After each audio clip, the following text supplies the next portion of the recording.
Los encinos de 1910 ahora tenían 10 años y eran más altos que yo y que él mismo. El espectáculo era impresionante. Yo me quedé literalmente privado de la palabra. Como él, no podía hablar más. Pasamos todo el día en silencio caminando por su bosque. Estaba dividido en 3 secciones. El largo total era de 11 kilómetros y en su punto más ancho la sección era de 3 kilómetros. Cuando caí en la cuenta de que todo esto había florecido de las manos y del alma de este único hombre solo, sin ningún avance técnico en su herramienta, comprendí que los hombres pueden llegar a ser tan eficaces como Dios en otros dominios además de la destrucción. Él había perseguido su ideal. Prueba fehaciente de ello era que las hayas habían alcanzado mis hombros y se habían extendido tan lejos como la vista podía alcanzar. Los encinos eran ahora robustos y frondosos. Habían ya pasado la edad en la que estaban a la merced de los roedores, y en cuanto a los designios de la providencia, si deseaba destruir la obra creada, se necesitaría de un ciclón. Él me mostró sus admirables parcelas de abedules que databan de 5 años atrás, es decir, de 1915, cuando yo tuve que estar combatiendo en Verdún. Él los había plantado en las partes bajas del valle, donde había sospechado, con justa razón, que había humedad justo a flor de tierra.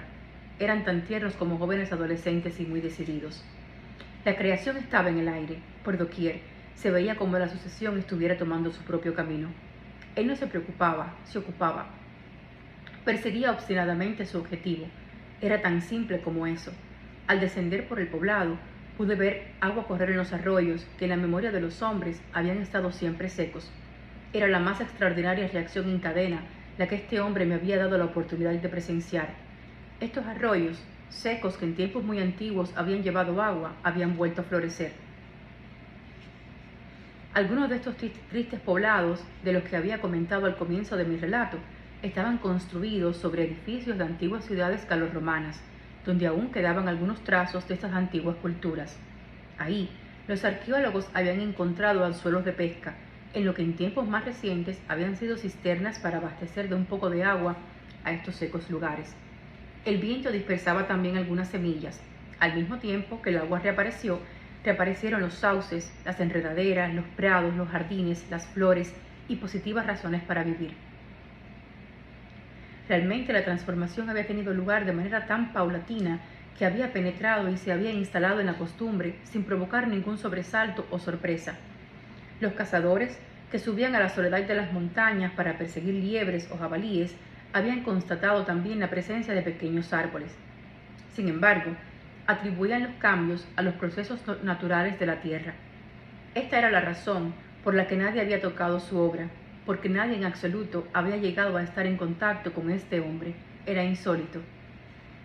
¿Quién podría imaginar que en estos poblados y administraciones existiera alguien con tal obstinación y poseedor de una generosidad extrema que llegase al punto de ser sublime? A partir de 1920, no dejé pasar más de un año sin ir a visitar a Eleazar Bouffier. Jamás lo vi decaer, ni dudar, a pesar de que solo Dios sabe los sinsabores que hubo de superar. Para obtener el éxito de su empresa, fue necesario superar muchas adversidades y luchar contra la desesperación. Basta decir que durante un año había logrado plantar 10.000 arces y todos murieron. Al siguiente año de este suceso, decidió abandonar los arces y volver a plantar hayas. Estas lograron crecer sanas y con mayor esplendor que los encinos.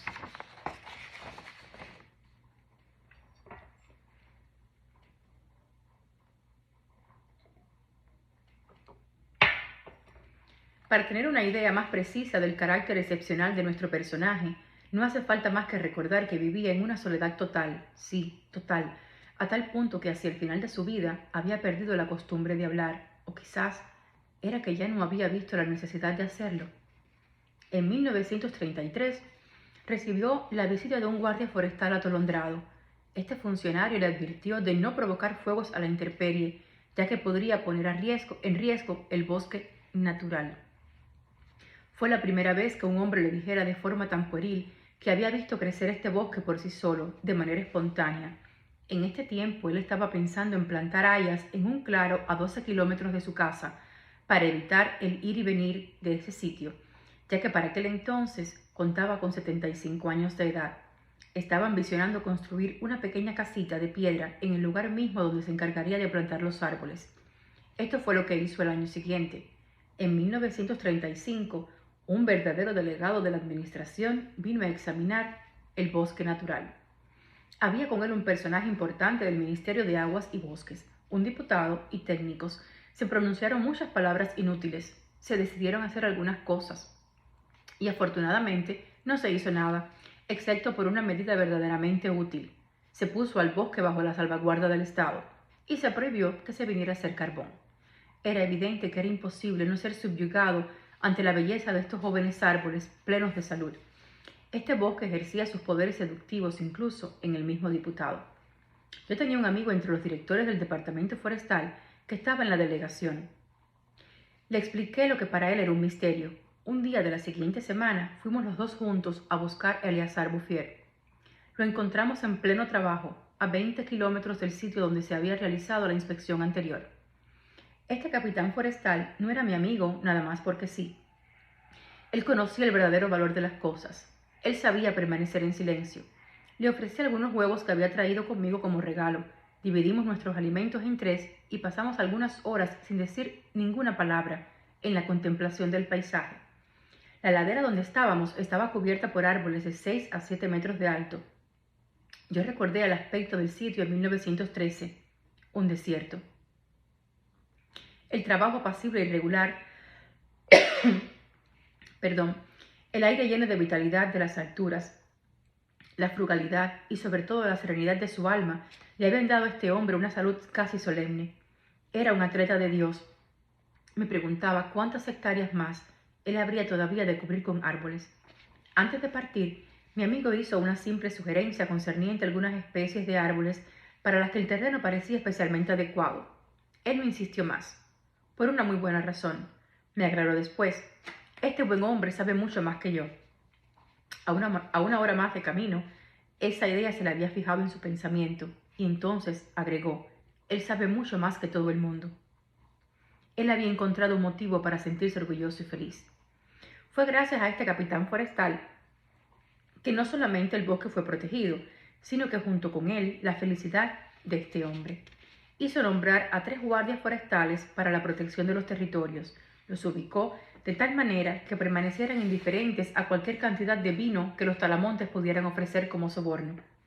La obra no estuvo en riesgo grave, salvo en la guerra de 1939, cuando los automóviles comenzaron a entrar por madera, pues nunca había suficiente. Comenzaron a talar algunos de los encinos de las parcelas de 1910. Por suerte, estos bosques están tan lejos de cualquier arroyo o camino que no resultó costeable seguir extrayendo la madera, y la compañía decidió pronto abandonar esa extracción. El pastor no vio nada. Él estaba a 30 kilómetros del sitio,